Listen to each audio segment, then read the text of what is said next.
Welcome to the Performance Health Podcast. My name is Tim Karen. Today we're going to be interviewing Ryan Hornstra, strength conditioning coach at Ethos located in Chicago. We're going to be talking about how he addresses the idea of force length and increasing active range of motion for someone that maybe has a lot of already built-in potential. Ryan has a plethora of experience with soft tissue and different systems of flexibility and mobility. So he brought in a lot of incredible insight. And I think this is a great segue from what we've been talking about in the past 3 weeks. Before I let you get started on the podcast with Ryan, I want to give a quick shout out to Realize.me, your command center for all your health and wellness data. I personally use Realize.me for all of my tracking, all of my wearables, Aura, Polar, everything I'm doing from an internal and then external measurement. Like I track all of my force plate stuff, all of my Nordic stuff, all of my grip squeeze stuff. Anything that I am tracking gets sent over to my Realized Me platform, and I can see it all in one single source location. And this was a big problem for a very long period of time, because I had a bunch of information siloed off, and it wasn't actually communicating. And I couldn't do anything, and I couldn't see the cause and effect relationship. For the next big part of Realize.me is the interventions. I can create experiments to see the cause and effect relationship on all of my different data that I'm collecting. For instance, right now I'm doing a body recompositional plan. So I'm seeing the net impact of a gram of acetyl L-carnitine, relatively speaking, to the training that I'm already doing. I can see the cause and effect relationship. Was it a good or bad intervention? Did I need to change anything else? And I can see that right there every single time. Other big aspect of Realize.me is you're going to get discounts on not only high quality, top level branded supplements, but blood work and any other kind of test. So this is going to be a really valuable platform for not just hackers or anyone else out there looking to improve their overall wellness and function or optimize, but strength coaches. And I look at strength conditioning coaches as on the forefront of health and vitality, but it's such an afterthought for so many of us because we have so much on our plate and we have to think so external or be so selfless with our time. Other big announcement is we have Strength Deficit available for pre-order. It's going to be $10 cheaper than the retail price through our website. So if you act now, you can save yourself $10 on a future retail price, as well as get access to the strength conditioning programs I utilized at Army West Point in 2016 that really inspired the book. And trying to get the more practical aspect of this combined with the actual mechanisms to why strength deficit may work to give you guys a great snapshot, as well as the PH curriculum, and get access to a huge library of all exercises, testing and metrics, and different programming that I utilize with increasing or decreasing the deficit, relatively speaking, to eccentric and concentric strength. But without further ado, I'm going to turn the mic over to myself and Ryan. I think this is a great podcast. I'm really excited to have Ryan on, and I hope you guys enjoy. Hey everybody, today we got force length, increasing sarcomere density at length. We've been talking about it as longitudinal hypertrophy. Can we increase the contractile ability at a shortened or lengthened position, trying to increase the sarcomeres or contractile units on that distal and proximal end? So we've been working through a couple different modules, had a really good bunch of insight as we worked to this point. And today we have Ryan Hornstra, good friend, great strength coach. He's really dived into tissue quality and looking at different modalities and different systems to not only increase length, but increase that functional length. So super excited to have you on, Ryan. And I'm going to let you take the floor, introduce yourself, go over your background, what you're doing, what you're looking into, all the good stuff. Yeah, thanks for having me on. Excited to talk through force length curve a little bit with you and see how we can dive deeper into creating strength within that. Like you said, my background, strength conditioning. I got my start Washington State there, and then dabbled into a little bit of more of the Gen Pop side. Got my collegiate wing on my belt, so got my start out there. Learned a lot, and then after that, went out, learned from Preston Green at the University of Florida for a couple of years with the basketball team there. Had the chance to learn from a couple different interns that came through, so some coaches that came to learn from him also. It's been cool getting to see all the people that come together this time to push the limits of this career field. And from there, wanted to dive deeper into how I can, like, again, better manipulate the length tension curve, better understand the relationship between the length tension curve and the force length curve, and ended up coming up to Chicago here, and ended up getting my license in massage therapy, working at a gym in downtown Chicago called Ethos Training Systems, and that's where I first was introduced to functional range conditioning. Been able to implement a lot of that with our members up here, and I've been able to incorporate a lot of that with some of the online program design I've been doing, and been nice having a lot more lenses to look at a certain situation through. So going into the overall program development gives me a better idea of just someone's previous injuries, previous sport history, previous just demands of their day-to-day life, what they've gone through, and how that's impacting a lot of their movement patterns, a lot of what they might need to do in order to strengthen through some of their range of motion, expand some of their range of motion, and get them performing at their highest level, whatever that means for them, whether it's going to be elite athlete or to gen pop persons wanting to throw a ball with their kids. So, a lot to pull from on that description, and I kind of want to open up with this, like with the mentioning of Preston, and obviously a very strong Paula Quinn connection, so structural balance assessment. With me, functional movement screen, potentially, maybe even with UCLA a little bit, and then potentially looking at some of the stuff you've been doing with Ethos and a functional range assessment, or even just a traditional FRC systems approach. And then the final level would be your clinical work working as a massage therapist. And now what is your screening process? Like, you have someone that comes to you, they say that they want to improve their whatever, and you go, okay, like, here's my process to develop their function and their capacity. Well, what is your screening process now with all of that at your disposal of what you've been exposed to? So in a perfect world, the passive range of motion, active range of motion are equal, and knowing what I've seen and what I've learned through the FRC system there, it's never the case. So I think the first approach is having that conversation, seeing if they actually know how bad their movement is intrinsically. I think that's the biggest wake-up call from athletes that I've talked with in the past and in previous settings, and people I see here. Do they actually know where they're supposed to move? And once they're able to understand where they're at, it gives them a better idea of where they need to go and what the road kind of looks like to get there. I think overall efficiency of putting these different lenses together is the biggest thing I've been able to learn from. Still trying to perfect and make that more efficient. And like you said, it becomes more of a balance. The FRC system and the functional range assessment has been probably the biggest tool to help athletes understand where they're supposed to be moving, what actual range of motion they have control of. From there, and the awareness factor goes into what do I need to do? What do I need to implement from a movement prep standpoint and to a training standpoint in order to move safely and progress in a constructive manner into creating joint health, optimizing the performance at those joints and at those standard ranges.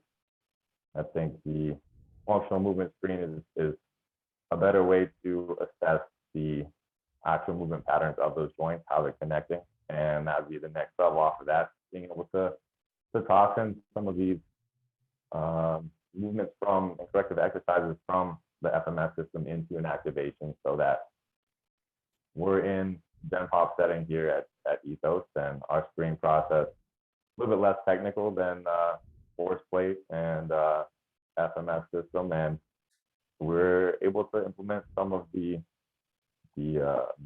movement screen into the actual warm up and movement prep. I think that's the most efficient way we've been able to find so far. Still work in progress, and exciting to see how people are responding to some of the training and how we're able to change some of the program design for following phases after what we see.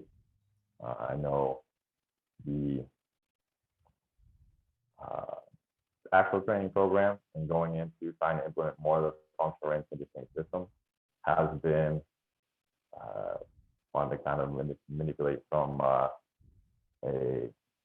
developing intensity standpoint at the joint and the capacity of the joint versus trying to figure out how to add volume, any movement at that end range, getting a lot more neurally taxing.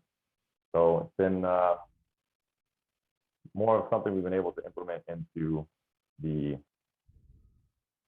activation for our simulation phases. The pails and rails are something we've been able to toss into for some of our members in the group training setting. And then personal training wise, it's something that people coming off of a long week is something I'm able to use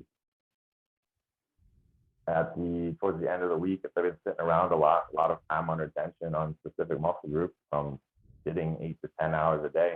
So it's been able to help open up some of that range of motion and then adding in the central neural grooving off of that in order to help the body prep for the work that we're about to do. Going into the manual therapy lens and going through and having deeper conversations in between sets within that rep, they'll kind of understand their previous sport history and how much that impacts how they move. I know in a group setting, it's a lot of ebb and flow. It's not as guaranteed with all the vacations that people take in the summer and these holiday weekends like July 4th that just passed. It's there's a lot more variables to account for. It just keeps it exciting, but being able to understand the movement patterns from a previous history standpoint and from a functional movement screening corrective exercise standpoint helps us keep them safer, bottom line. Walk us through the movement prep, movement assessment. Are you looking at their cars? Are you looking at pails and rails? And is there like something quantifiable? Like, is it like, all right, now I'm going to give them like an FMS 3-2-1-0 score? Like, what is the process on that for you? So run through a general visual to understand the narrative, how we do things. It starts with cars, first thing when they come in. From head to toe, usually start with a cat camel, just observe spinal motion. And then, like you said, it's more of a cars assessment. We keep all of our groups. We have very grateful we're able to keep our group to small size, anything between 4 to 10 people until we cap things out. So it gets pretty intimate in the training center. You get to understand how people move and get to see how it changes on a day-to-day process or day-to-day basis. And the cars assessment is probably the first thing that we're able to account for beyond just the state of their mind, the state of their rest, the state of their energy when they walk in the front door. After the cars assessment, you're able to kind of have those conversations on an individual level. If you see something wrong, see some people moving a little bit slower, a little bit less smooth, you're able to have an eye on them when they go through the actual activation. We usually implement 2 to 3 total body movements for our activation series, and usually a little bit more neural for our intensification days. And then within that activation, if people need a little bit extra mobility, extra movement prep, extra activation, we usually toss in a lot of the FRC system. We'll toss them in some sort of, say, squat. They will toss them into an hip PR and have them hold that 90-90 for a good 90, 20 seconds and just breathe, just figure out how to irradiate to that position. Helps us keep them a little bit safer as they go into their higher intensity squat day.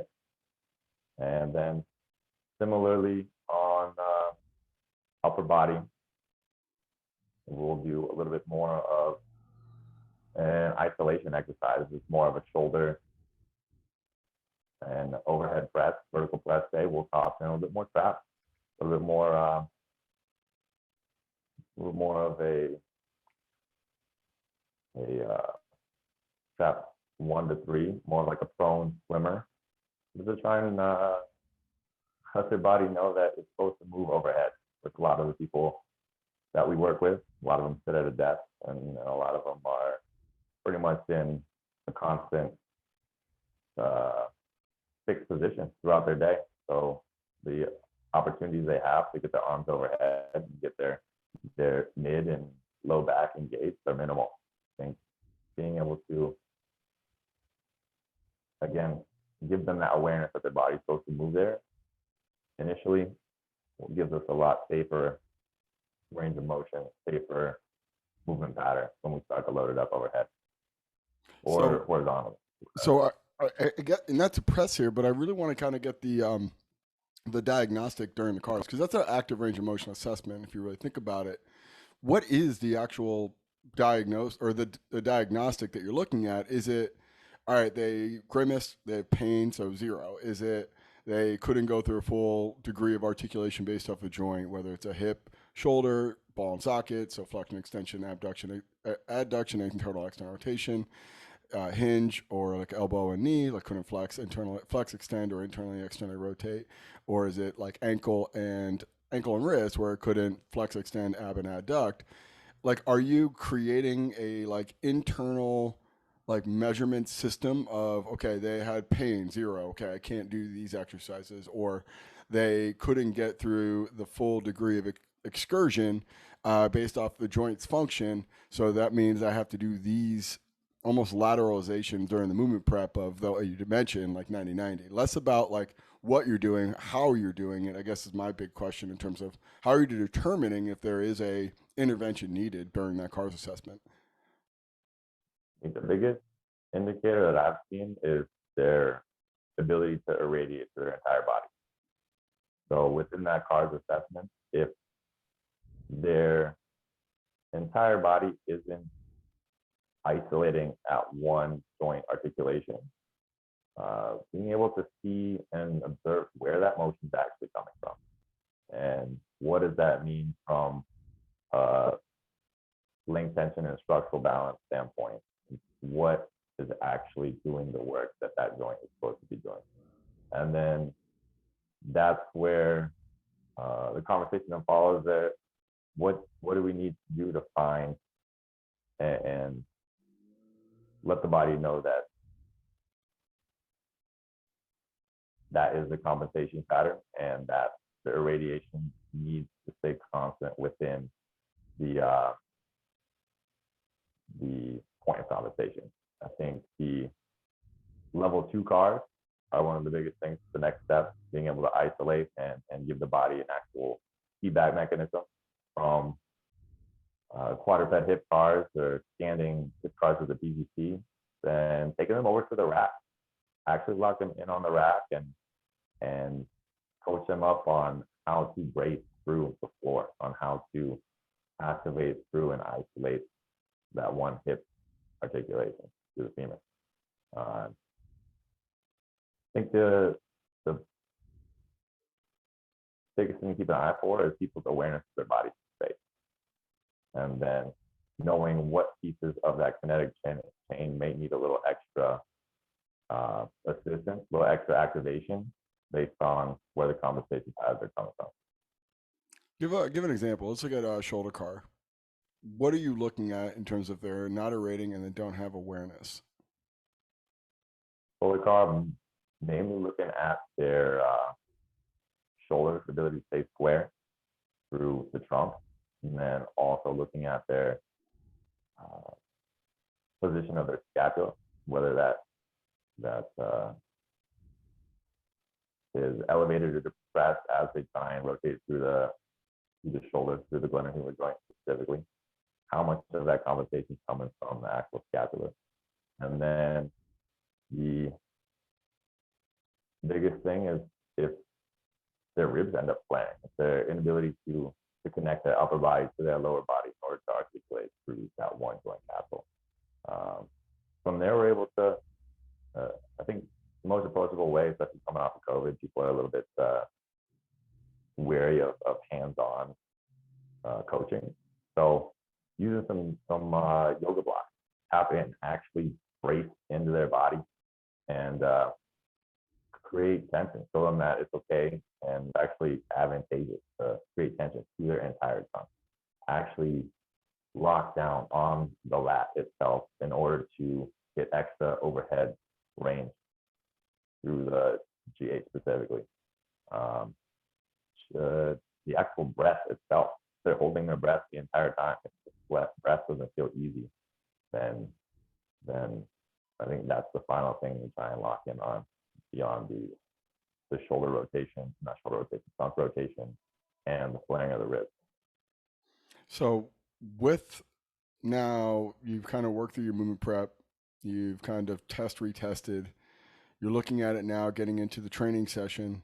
You know, where does active range of motion, relatively speaking, to passive range of motion? What does active range of motion get, relatively speaking, to passive range of motion when you're doing your primary programming, your A series, if you will, of some of your big primary exercises, relatively speaking, and not doing any kind of, I guess, internal assessment or any kind of preparatory work? What do you get when you do really good direct active range of motion work in the training session, relatively speaking, to not? So the people that are more attentive and more intuitive usually can pick up and understand the range of motion a lot better. And again, coming in this Gen Pop type setting, it's a wider range of individuals. Watching those with a younger training age get under the bar for the first couple sets, it's more of giving them an awareness, especially in their first warm-up sets. We typically do a warm-up set of 5, 3, potentially 2 with a higher intensity day on specific movement patterns that we're working in that A series. And within that, with our group size being so small, people are paired up. We have maximally 6 people working at the same time. Being able to understand that their mechanics on that bar, based off of their young training age, they might not understand where they're supposed to place their feet. They may not understand where they're supposed to place their hands. And being able to again, goes back to the guard assessment, watching their shoulder rotation, watching how their body interacts with that specific implement, whether their goes into a bench press, whether their lower body is even connected to their upper body in order to maintain the tension that's necessary to load that through the actual first few working sets. Then going into the actual active range of motion to generally progressively load straight sets or step loading through majority of our phases, accumulation and intensification. Linear progression is typically used in that training phase. And then the first week of our 2-week block, we'll coach to finding that full range of motion, understanding what that feels like, being able to irradiate again through the entire body. And then the second week, once they have that feeling, once they're able to establish that control, then we'll load up that second week a little bit higher intensity.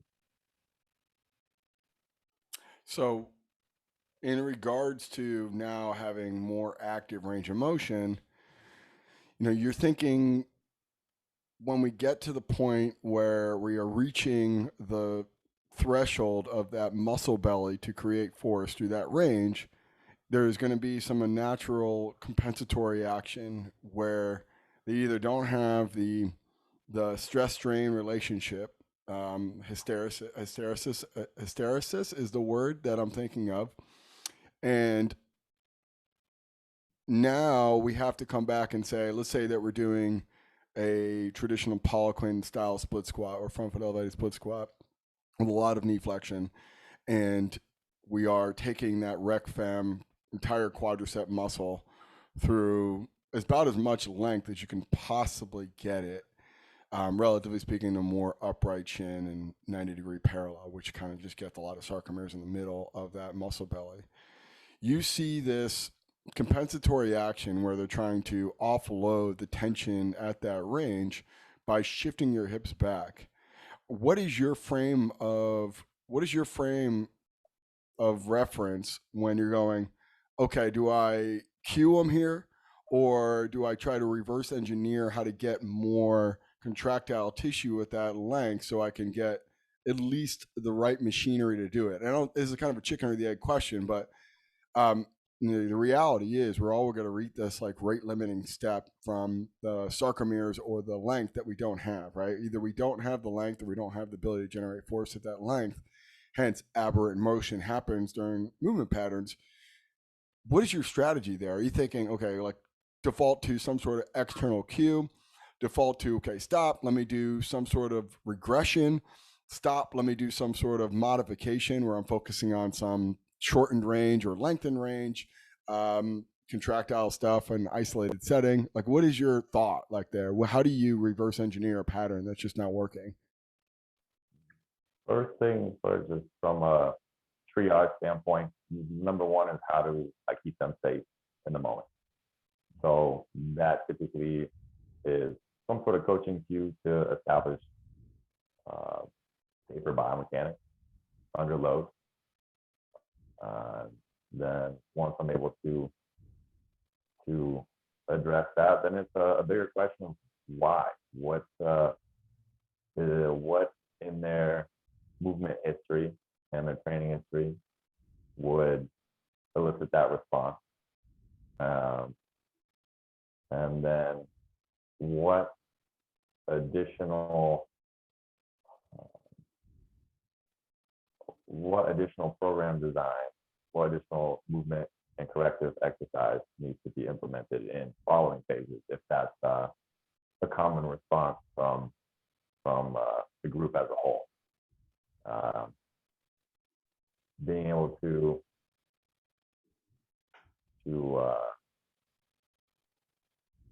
have that conversation in a smaller group gives an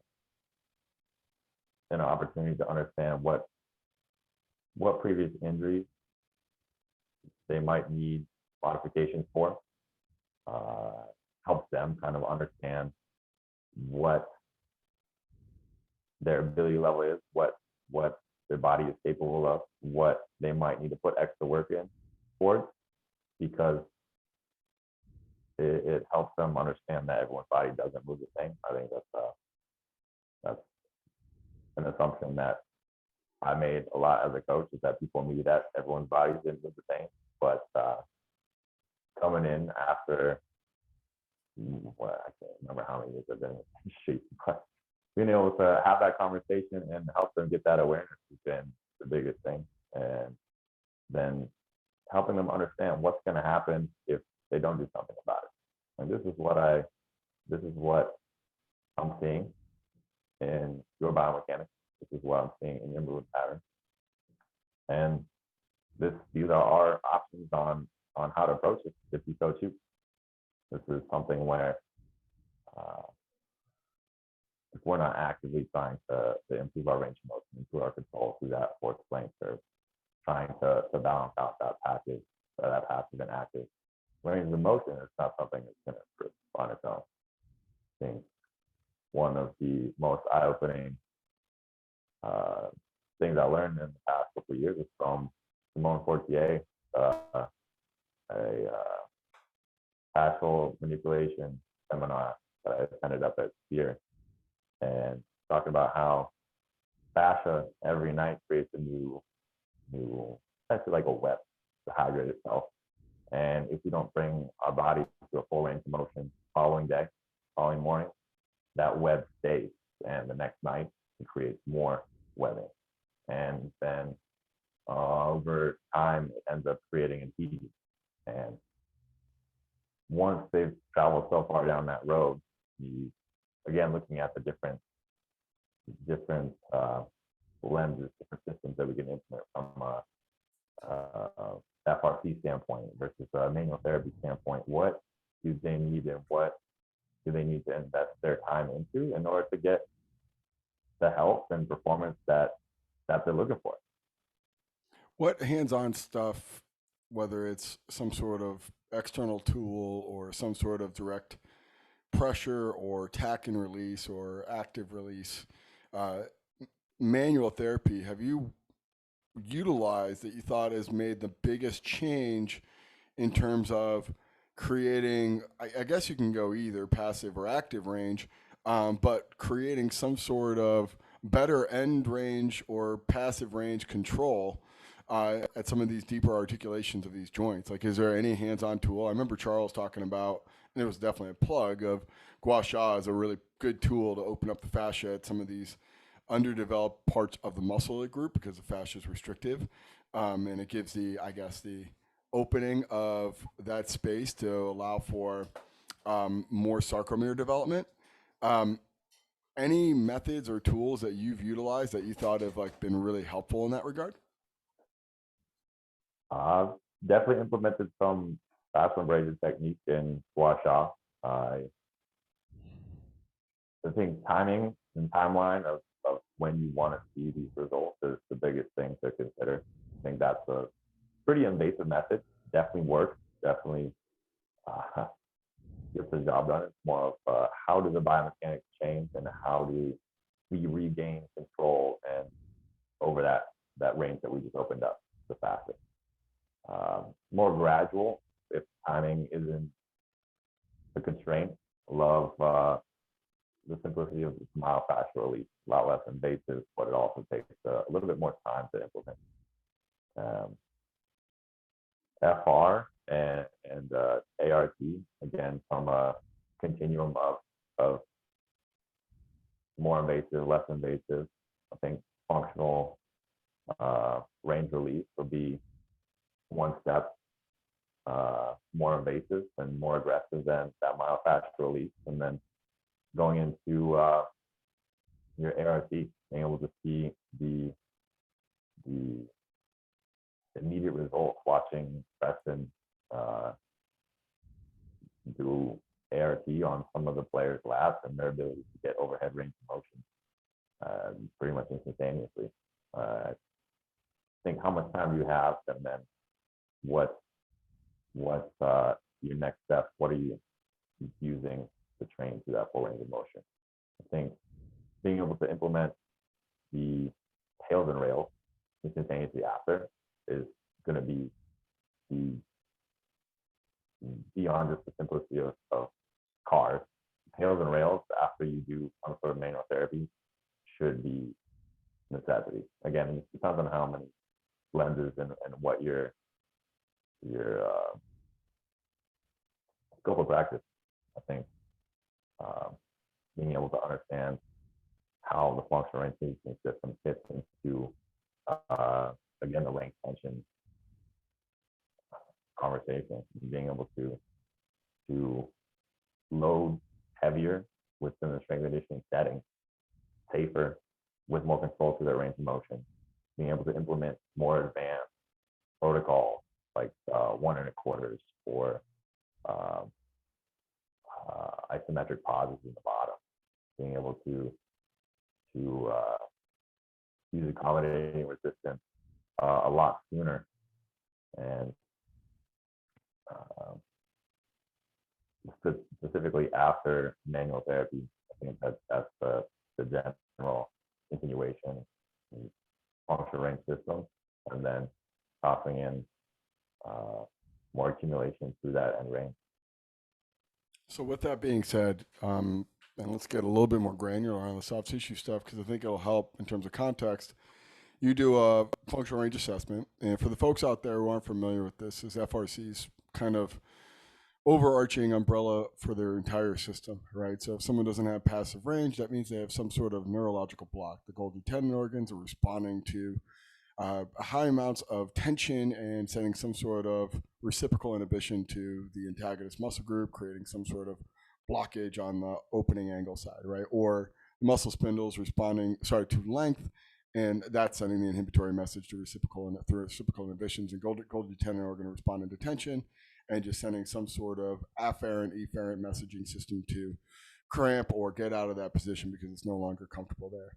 So on that level, they don't have the ability to articulate that joint passively. On the other level, it'll be active. They're manually, mechanically trying to pull their joint into a certain position, right? Flexion, extension, abduction, adduction, internal, external rotation.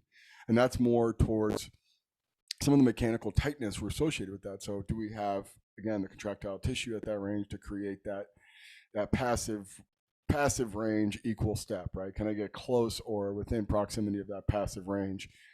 No. Okay, I probably have some sort of poor contractile ability at that length. Now, in regards to direct, I guess, techniques that you could use, you see someone as passive range limited. Are you using some of the more invasive strategies like ART and functional range release, or are you thinking on the more like, let's start to look at this globally and look at the dermis layer and work our way in from a fat tool, self-myofascial release perspective? Or is it like, I'm just feeling the tissue, seeing what the pain response is. If they're just overly sensitive, then I kind of have to become less and less, I have to become more and more intense as I go. I have to start really light. Like, what is the thought from a passive range? And then I'll follow up as soon as you're done answering that with the thought process on the active range. This is something I'm still exploring a bit. I think the thing I've seen the most is that usually people that are more restrictive passively they definitely come in a little bit more in an inflamed state, a little bit higher stress, and their overall nervous system seems like it's overload, not as recovered. So I typically like to incorporate more of like a myofascial release, self-myofascial release, whether it's again just a 2-minute hold in that pail, an opportunity for them to breathe, and maybe some assisted fascial stretching, and that's kind of what I've seen so far. More aggressive will come after that. That's already been a part of the conversation. If they're doing the things that they need to from an overall health standpoint in order to essentially earn the more aggressive treatment, to put it plainly. Sorry. And then from an active perspective, they have good length from a passive range of motion perspective. Now they have mechanical issues, so they just can't get to that position voluntarily.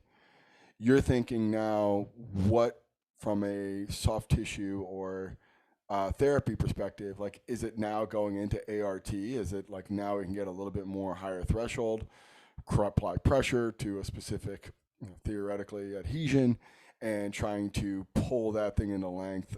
Is it going to like even PNF type stuff, like where you're asking them to contract at that end range, or is it end range or eccentric neural grooving, which is kind of like creating tension as you lengthen it?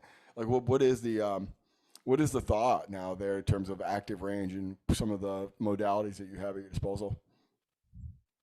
I think once their nervous system can handle these more aggressive treatments, just like you said, the PNF, pretty comparable, I think, just for understanding purposes, to the rail and tails and rails system.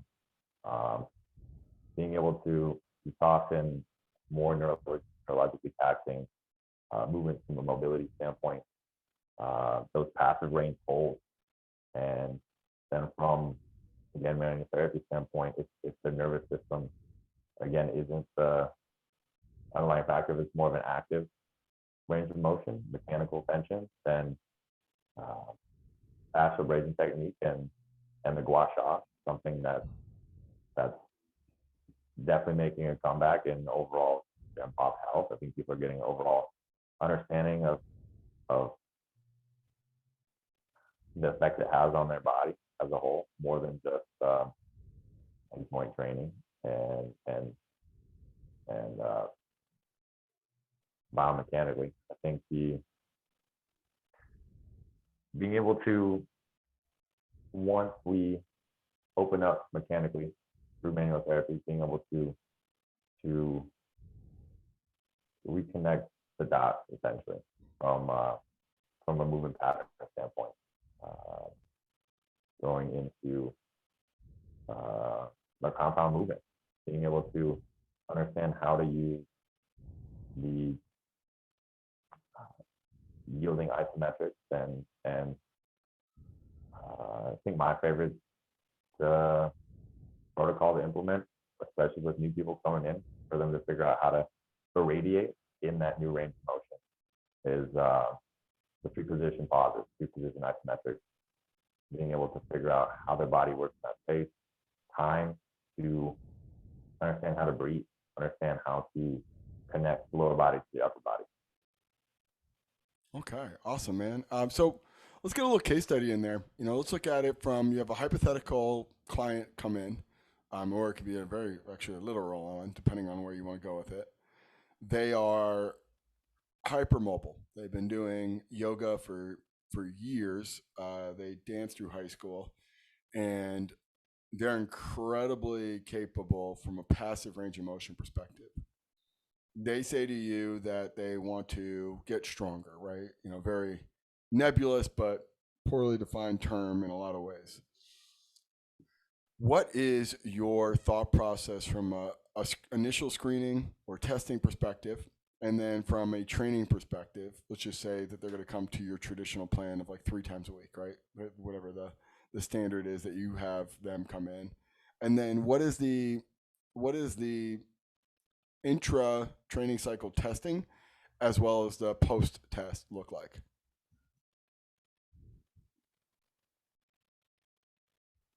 So someone coming in with that type of background, hypermobile, is gonna, again, the ratio of passive to active range of motion is something that we first address through that CARS assessment, walking in, and just being able to knowing that background, being able to see the control that they have within that space.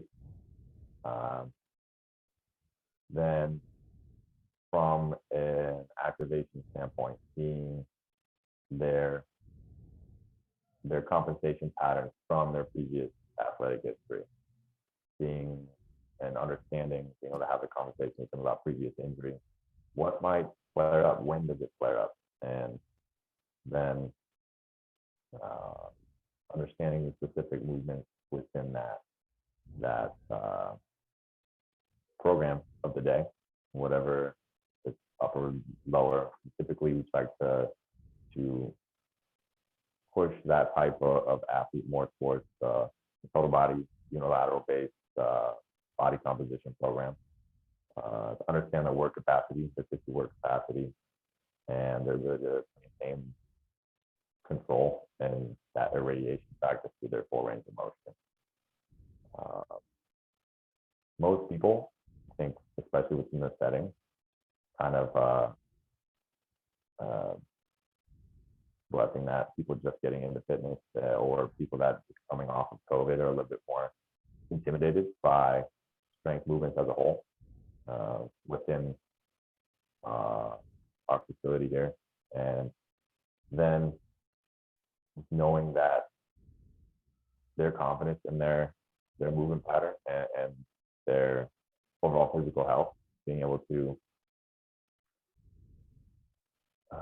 assess from a movement quality standpoint in the program, from that A series compound lift all the way through the isolation movements in our C series, being able to see how their strength operates through that full range of motion, how their body goes through an isolated joint movement in that C series, seeing where the compensation patterns come from. What is it, the upper body stop raise? Where are they using tension from their elbow and compensating into their shoulder? Where are they where they rotating through their thoracic spine in order to get a little extra push from the bottom in that end range, and how to have that conversation with them on how to approach that. Do we need less weight? Do we need an easier movement? Do we need to back it off completely and toss you on the floor in some sort of tail hold in order to understand where your body needs to generate tension there? Or do we then toss in more of the FRC system, where within that such a big gap between active passive range of motion, are we tossing a lot more eccentric neural moving, tossing them into that end range, and then watching them control, letting the nervous system figure out what it's supposed to do within that gap. And once they're able to understand how their body is supposed to move, it's been pretty fun seeing how fast they pick things up. And I think their awareness, I think overall general awareness of how their body's supposed to move and what they need to do, the steps they need to take to get there, have been the biggest thing. Cool. So I want one more question, and again, I don't know if there's 100% right answer on this one, but now that you're extremely well versed in both factors here in terms of the force and the length continuum here. You know, you have the capability from a soft tissue perspective, from direct intervention of creating length in tissues in capsular space, and the other side of leveraging certain movement patterns to create force. You know, in regards to now, like, not saying there's a default, but if you have to say there's one area that just quite frankly is going to be the bigger rock to push, is it more on the length end of perspective? And this is a global answer for everyone, Gen Pop, elite athletes, just thinking from a general perspective. Is it better to push on the length part of the rock, or is it better to push on the force part of the rock?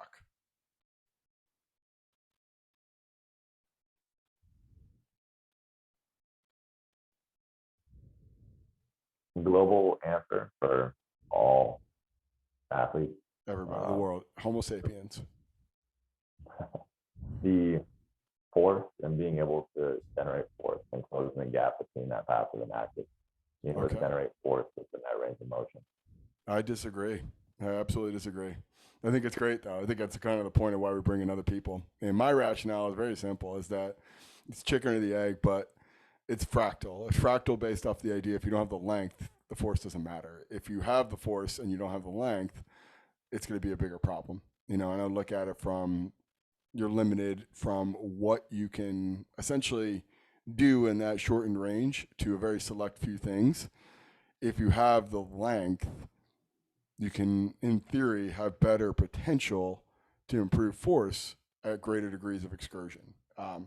So I always lean on like and the same thing from energy system development. I've gotten a couple debates on Twitter with some folks about like, is it better to like improve the force or the velocity or the power of somebody and then build in like, and then the efficiency you get from having a higher developed area in one area, or is it better develop capacity or oxidative function so you have greater potential to do more volume or density within a training session or within a microcycle?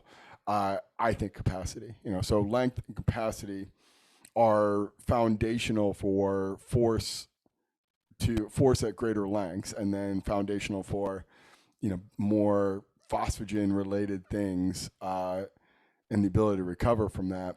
So you have a higher ceiling. But again, I think it's a chicken or the egg kind of thing, and I don't think there's a direct answer, but I think it's a kind of cool answer for somebody who has capabilities of doing hands-on work, doing some different flexibility, mobility modalities that, hey, I think it's force. And that's kind of the fun part behind all this. All right. So lastly, any big take homes for you in regards to, here's some things that I'm kind of like, I'm looking into, I want to learn more about. I think there's some really cool areas coming up here in regards to flexibility, mobility, or just in general, to be honest, to come from a actual, like a chemical perspective, right? If we don't have, if we look at, as FRC would describe, a joint, capsule, ground substance, and cells, And these are all based off of some other structures of like amino acids and peptides, and even some sort of carbohydrates in there, and fat, phospholipids. Are you looking at this from a perspective of like, I'm just keeping hammering on systems and methodology from a movement perspective, or from a direct intervention perspective, or I'm looking more globally, think about now from a biochemical perspective and from physiology. Where are you at with all that? I think the most immediate response was a bit more related to what I've seen this past week and seeing the state of people coming in through to train after like a holiday weekend, or what that looks like. What's the bigger implication that it has on our health as a whole, from a again, this goes into diving into the book Behave by Alex Volsky. Like what underlying effect does this have on our day, on our week, on how we're going to be able to perform in a month or a year from now? What implications does this have on the overall timeline? And just being able to understand how it's going to affect the things we're trying to accomplish in the program design, how it's going to affect the conversations that we have in order to stay constructive with where we're trying to get to with our goals, with our people, with our athletes. Dude, awesome. I think that's a really cool answer. Okay. Where can people find you? What do you want them to know about you? And then where would you like everyone who listens to this to connect with you or not? Like, it's completely fine if they don't want to connect with you, but give a little shout out to you and Ethos and everything else that you're doing. Yeah, I been a little off the map social media wise. True strength coach in the dungeon, but here at Ethos Training Systems, as a coach, I do personal training and online training through livevitalics.com, launching that last week, actually. I'm working through kinks, not the most technologically savvy, but I'm excited to get that out there. And Instagram personal is at Hornstra. And beyond that, reach out if you have any questions. Love to connect with everyone out there. Again, love learning, love comparison, nerding out like this. Appreciate you having me on. Oh man, I appreciate you, man. Well, thank you again, and we'll definitely look to connecting again here soon.